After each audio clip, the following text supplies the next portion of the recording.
Humanity has been kidnapped. Xiefeng. May 3, 2007. Kidnapping is defined as forcibly taking, infringing upon, or depriving a person of their rights to physical health, life, and personal freedom through violence, threats, drugging, or other means. It includes confining and monitoring the victim to the extent that they cannot, do not dare, or do not have the power to resist, thereby achieving the kidnapper's goals. Simplifying the concept of kidnapping, it means depriving someone of their physical and mental freedom to fulfill the kidnapper's intentions. I've discovered that the people of Earth have been kidnapped. First, humans have been kidnapped by a machine called the state, which restricts their freedom, preventing free migration. The artificially established national borders are like the walls of a prison.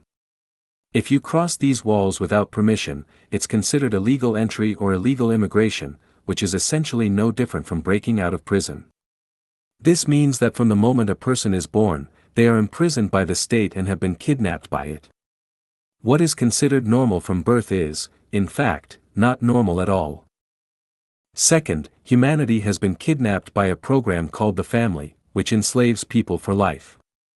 They exhaust themselves working for their families, and escaping the family's grip is as difficult as ascending to heaven because the family prison is surrounded by layers of barriers, moral barriers, legal barriers, debt barriers, and emotional barriers.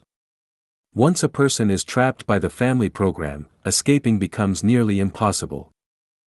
Next, people are kidnapped by something called love and affection, causing them lifelong trouble. Originally, love and affection were the nectar of life, but because humanity has not fully understood their true meanings, these feelings have become more of a binding force than a blessing. Parents are kidnapped by their children, children by their parents, husbands by their wives, wives by their husbands, and siblings kidnap each other. Why is this? Because it involves love and affection. After this, we see that humanity has been kidnapped by religion and politics. Religion, with its sweet promises of a beautiful future, successfully implements spiritual and mental kidnapping, anesthetizing billions. A series of doctrines and religious rules bind and shackle people's spirits and souls. Long-term immersion in this is like becoming so accustomed to the smell of fish and mutton that one can no longer distinguish between them. What is unnatural becomes natural. This is what is meant by becoming accustomed to something. Politics, with its ability to stir and unite people's hearts, has trapped the fearful in the machinery of interest groups. Fighting for the nation, the state, justice, or sacred causes, these grandiose slogans are political tools used to kidnap and divide humanity. Many have died for politics, believing they were noble, thinking that living is great and dying is glorious. How pitiful! During World War II, many young Germans and Japanese were kidnapped by politics and sent to the battlefield to kill and burn.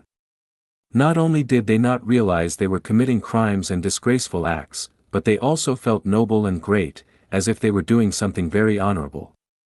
Isn't it pitiful that they gave their lives for politics without even realizing it? In addition to the state, family, love, religion, and politics kidnapping humanity, there are countless other forms of kidnapping, all strange and varied. But as long as your freedom of will and physical freedom are violated, and you find it difficult or impossible to resist, you are kidnapped. All of humanity has been kidnapped. So, who has kidnapped humanity? It is Satan.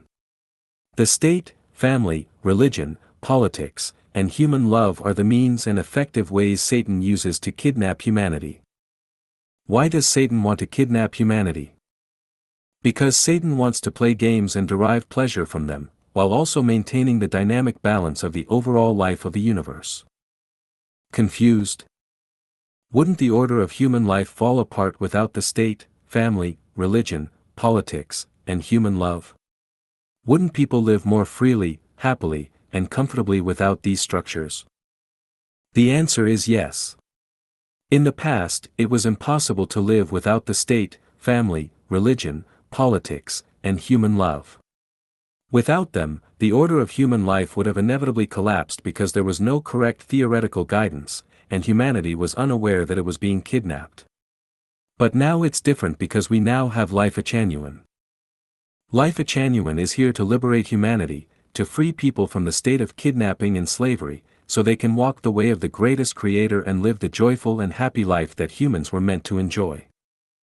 The era of Lifechanyuan is a paradise-like life prepared for humanity.